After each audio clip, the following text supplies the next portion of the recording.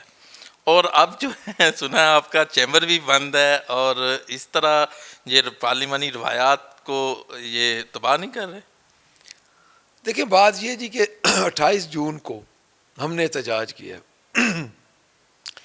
اب وہی فسطائیت والا شہنشائیت والا ذہن ہے چیف منسٹر کا، تو ہم نے جب اپنا احتجاج کیا اور احتجاج کے بعد فوراً،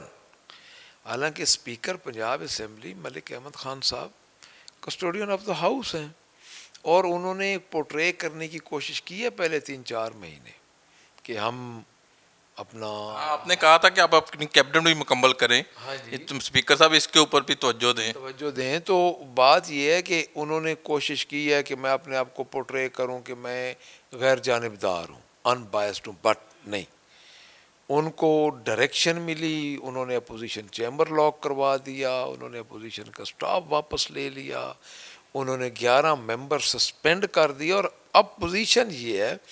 کہ ہمارا آج خیال تھا کہ ہم اسمبلی کے اندر جاتے، ریکوزیشن آپ نے سبمٹ کر، بٹ دیکھیں اب ہوا کیا ہے ہوا یہ ہے ہمارے ممبرز کو اتارا گیا باہر، ان کے ممبر گاڑیاں اندر لے کے جا رہے ہیں، کیا اس انسلٹنگ وے میں کوئی ایم پی اندر جا سکتا ہے؟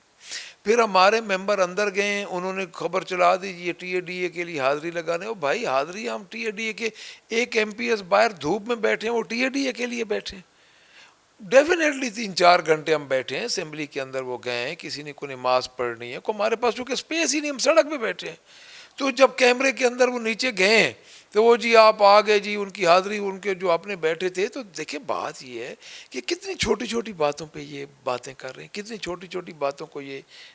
کنسیڈر کر رہے ہیں، تو یہ اسمبلی کی تاریخ میں رانا صاحب پہلی دفعہ ہوا ہے 1937 سے کہ اپوزیشن کا چیمبر بند کیا گیا، اپوزیشن لیڈر سے پریویلیج اور پاکس واپس لیا پبلک اکاؤنٹس کمیٹی کا چیئرمین بھی اپوزیشن کا ہوتا تھا؟ گیا۔ جی نہیں، ابھی انہوں نے نہیں نوٹیفائی کیا جی، وہ بھی نہیں کیا؟ تو کیا آپ سمجھتے ہیں کہ یہ پارلیمانی سسٹم جو ہے یہ ابھی انکمپلیٹ ہے؟ ڈیفینیٹ تو اس کا کیا آپ آئندہ آپ دیکھ رہے ہیں کہ یا اسی طرح من پسند لوگوں کو یا 2-4 لوگوں کو بنا کے ہی کام چلایا جائے؟ دیکھیے میرا جو خیال ہے کہ اس گورنمنٹ کے پاس عوام کا مینڈیٹ تو ہے نہیں، بیسیکلی ان چیزوں کو اس گورنمنٹ کو خیال ہوتا ہے جس کے پاس مینڈیٹ ہو، یہ دھاندلی کی جیلی مینڈیٹ کی پیداوار ہے، تو جب یہ جعلی مینڈیٹ کی پیداوار گورنمنٹ ہوتی ہے تو اس کی کوئی پرائرٹی نہیں ہوتی، عوام کو کوئی ریلیف دینے کے لیے اس کے پاس کوئی ایسا پروگرام نہیں ہوتا، کوئی روڈ میپ نہیں ہوتا۔ یہ آئیے 8 فیبروری کی رات کو فارم 47 نیا ایجاد ہوا ہے اس ملک میں، اس کی وجہ سے یہ بھی ہمارے اوپر مسلط ہو گئی ہے۔ ملک صاحب آپ کا چیمبر لاک ہے، آپ کے لوگ 11 معطل ہیں، کیا آپ اسی طرح باہر اسمبلی لگائیں گے یا آپ اندر بھی جائیں گے؟ نہیں جی، ہم اندر کیسے جا سکتے ہیں مجھے بتائیں، ان کو ضرور دیکھیں، وہ ایک شہنشائیت مارشل لا ڈکٹیٹرشپ کے نیچے یہ پنجاب اسمبلی ہے، ملک احمد خان تو بیٹھے ہیں، ان کے جو وہ کہتی ہے چیف منسٹر ملک احمد خان تو مجبور ہے، اب کیسے ہم جائیں کہ ہمارے ایم پی ایس کو یہ سڑک پہ اتاریں، کہیں جی آپ اتنا دور پیدل جائیں، ان کے ایم پی ایس گاڑیوں میں جائیں، یہ کیسے ہو سکتا ہے؟ دوسری بات یہ ہمارا چیمبر لاک ہے، ہمارا سٹاف واپس لے لیا ہے، اور پھر یہ کہتے ہیں کہ ان کے غیر جمہوری رویے ہیں، یہ کیا سب سے بڑا غیر جمہوری رویہ نہیں ہے؟ آپ کیا سمجھتے ہیں کہ ان حالات میں، رانا صاحب آپ بھی کافی عرصے سے اسمبلی میں ہیں، آپ نے آج سے پہلے یہ حالات دیکھے اسمبلی کے؟ نہیں بالکل ہے، یہ پہلی دفعہ دیکھا کہ ابھی تک نہ کیبنٹ مکمل ہوئی، نہ پارلیمانی سیکٹری لگے، آیا آخر میں انہوں نے آپ کا چیمبر بھی لاک کر دیا، تو کیا یہ اسی طرح اسمبلی لگائیں گے جب تک بحال نہیں ہوتے؟ ڈیفینیٹلی اسی طرح جی، ہم باہر لگائیں گے، وہ اندر اجلاس کریں گے، ہم اپنے آج ہم نے اپنی پوری ریزولیشنز پاس کی ہیں، ہم نے ڈاکٹر عافیہ صدیقی کی ریزولیشن پاس کی ہے، ہم نے اس کے بعد خان صاحب کی رہائی کی پاس کی ہے، ہم نے مہنگائی کے خلاف مذمتی قرارداد پاس کی ہے،